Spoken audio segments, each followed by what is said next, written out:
I've finally got all my golf clubs back from being adjusted and fit to me after buying them pre-owned, putting together a full set of what I thought was right for me according to, let's just say, a well-known golf shop in the UK.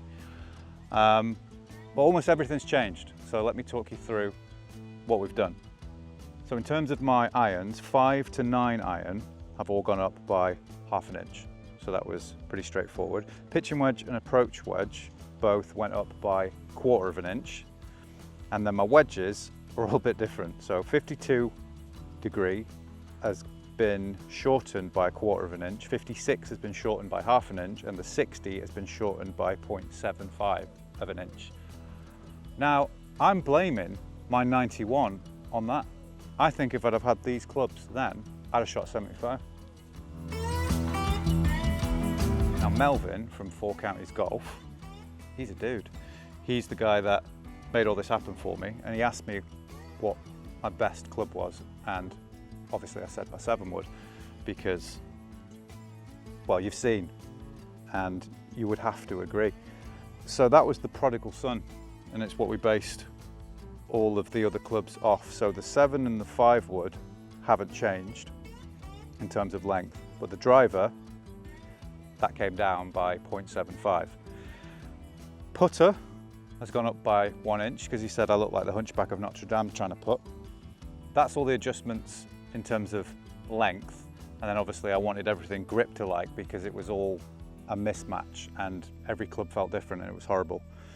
So my driver is a dragon skin fire grip, but it's a 360 grip, because if I want to change it between 10.5, 12, depending on how badly I'm hitting my driver, I've not got logos that are kind of off center and sort of distracting my eye.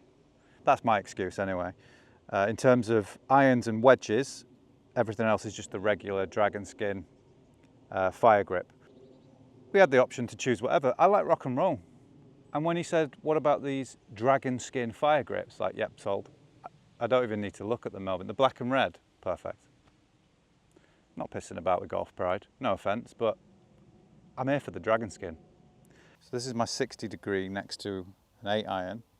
Before, these were a +4 mid-size, and these were just the regular grey TaylorMade stealth grips. So when I would hold the wedge and hold the irons, these felt like enormous and super heavy, and these felt like skinny. And it affects the way that you swing the club. So they felt different, and now they don't. Now in terms of putter, we tried a few grips, and we settled on Superstroke Tour 2.0. Now I'm a big kid at heart, so I went with the Marvel Superstroke Iron Man. You know, Iron Man. It should be Putter Man, but Stan Lee didn't write that superhero. Maybe I will.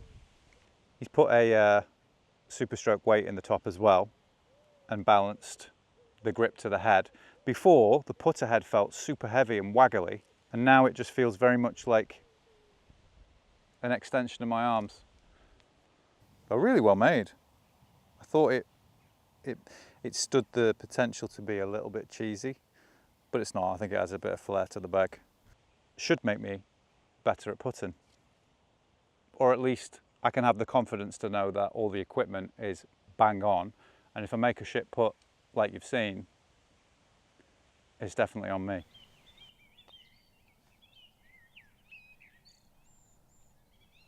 Just shit at putting, that's what it is. I guess the main question, well, there's a couple of questions, isn't there? How much was it? Was it worth it?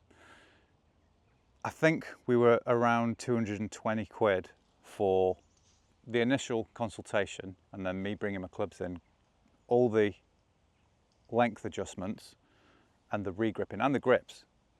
Now, considering what I paid for all the clubs and the amount of people out there that are probably playing with clubs that aren't fit for them, I think that price is incredibly good. Was it worth it? The rest of my year of playing golf and the scores that I shoot,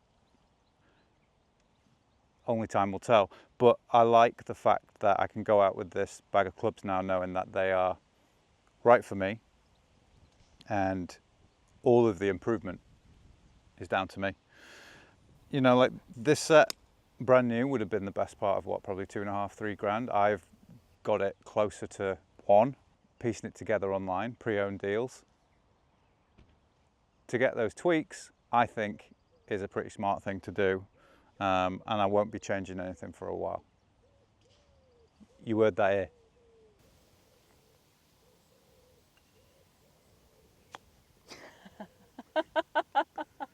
Fucking terrible. Right, because I hit it too hard and then now I hit it too shallow. 1 yard, that, love. Oh no. You know what? That was phenomenal. That was actually phenomenal. There you go, came back from the dead. I mean, I don't. But my swing's I wish naff. Is it though? Yeah, The it is. objective is to get the ball close to This the just hole. feels really clunky. So these are the clubs that I'm going to be playing for the rest of the year. For the rest of my life, to be honest. I'm not loaded. I don't have multiple sets in the garage on rotation. I don't have a garage. But yeah, I'm super stoked with all the tweaks, and they feel and look great. And of course, I want to shout out and thank Melvin again from 4 Counties Golf. It's not sponsored by him. Paid him for the work. He's a dude. And if you want tweaks doing, go see him. But yeah, if you want to come with me on this journey, watch more average golf, hopefully turning into very good golf, then hit subscribe, like this video, leave me a comment. I'll catch you in the next one. Thanks for watching.